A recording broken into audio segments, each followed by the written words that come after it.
Sejahtera rekan-rekan sekalian, hari ini Komisi 3 perlu menyampaikan siaran pers khusus terkait pembahasan RUU perampasan aset. Bagaimana hari ini ada banyak beredar hoax bahwa Komisi 3 menolak untuk membahas undang-undang perampasan aset. Ya, teman-teman kan di sini kan saksi juga ya. Bagaimana sudah berapa minggu ini kita gas terus soal undang-undang perampasan aset ini. Kita maksimalkan mengundang atau memenuhi permintaan pemberian pendapat ya, dari berbagai elemen masyarakat terkait RUU perampasan aset. Perlu kami sampaikan bahwa undang-undang ini adalah undang-undang yang sama sekali baru, bukan undang-undang perubahan. Karena itu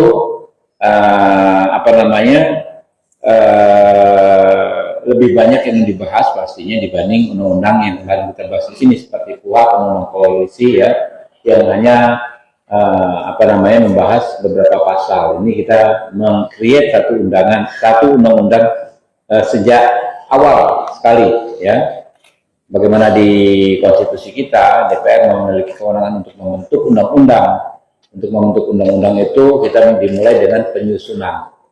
Nah, kemarin kita dikritisi kenapa waktu penyusunan masyarakat nggak dilibatkan. Nah, ini kita libatkan maksimal masyarakat mulai penyusunannya ya.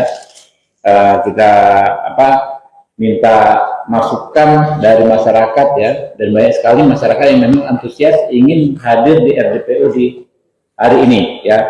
Saya sampaikan ini jauh ini yang sudah kita dengar ya, masukan dari masyarakat. Yang pertama dari Kepala Badan Keahlian DPR RI 15 Januari, kemudian dari pakar hukum Kurnia Ramadana, dari Prof. Dr. Hipnu Nugroho, Dr.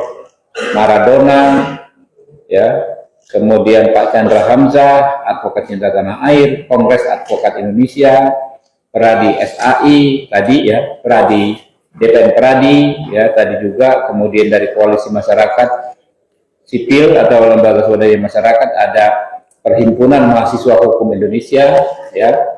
Kemudian Profesor I. Gede Widana Suwarta, ya, ada lagi Heri Firmansyah, kemudian Oce Madril, kemudian Harfus Tuti Harfusnowo, kemudian Prof. Neng Jubaidah, mahasiswa magang di DPR, kemudian Luki Raspati, kemudian Tuti Rahayuningsi, Dr. Khalif, kemudian pengurus besar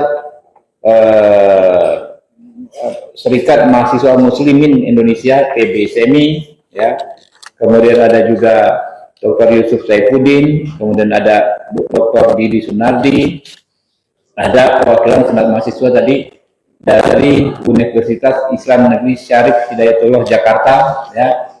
Untuk yang akan segera memberikan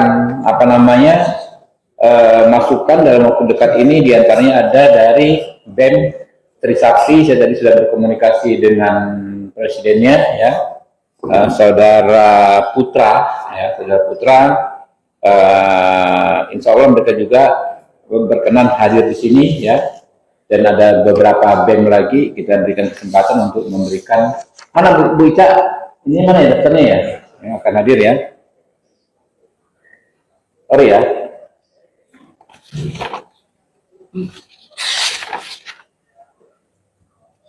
Ya, ada yang ada Ahmad Novindri Haji Sukma, ya, ini pelajar atau mahasiswa postgraduate PhD di University of Cambridge, Inggris. Karena kita ingin lihat perbandingan dengan di negara-negara lain.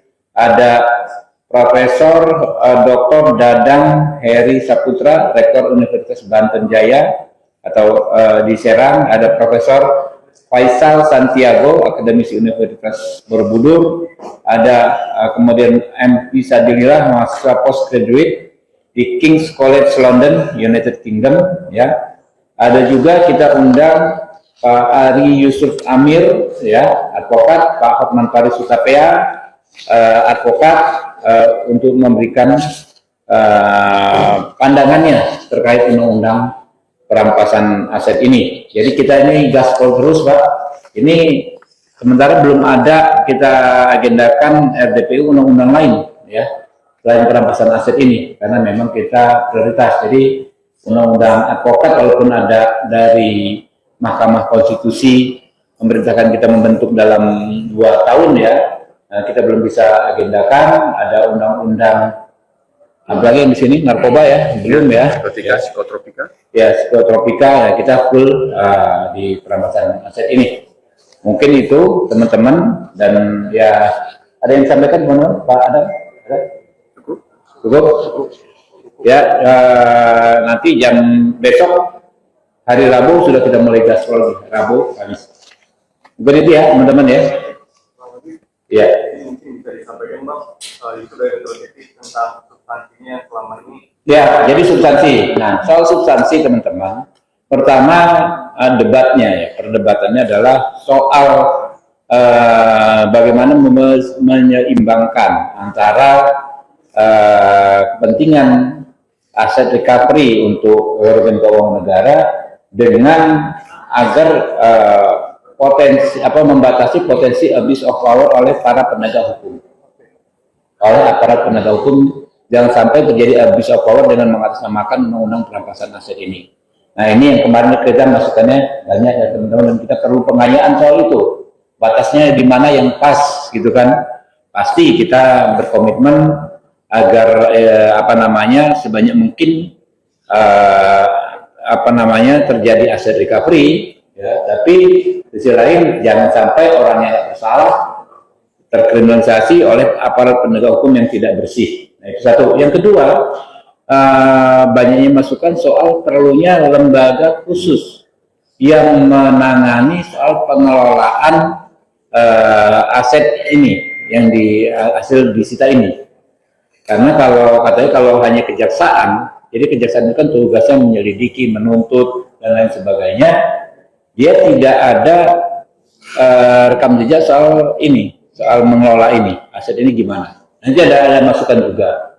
Terus nomenklatur juga, apakah kita akan mengikuti apa yang tercantum dalam UNCAC, namanya aset recovery. Kalau pakai diterjemahkan, aset recovery itu kan pemulihan aset.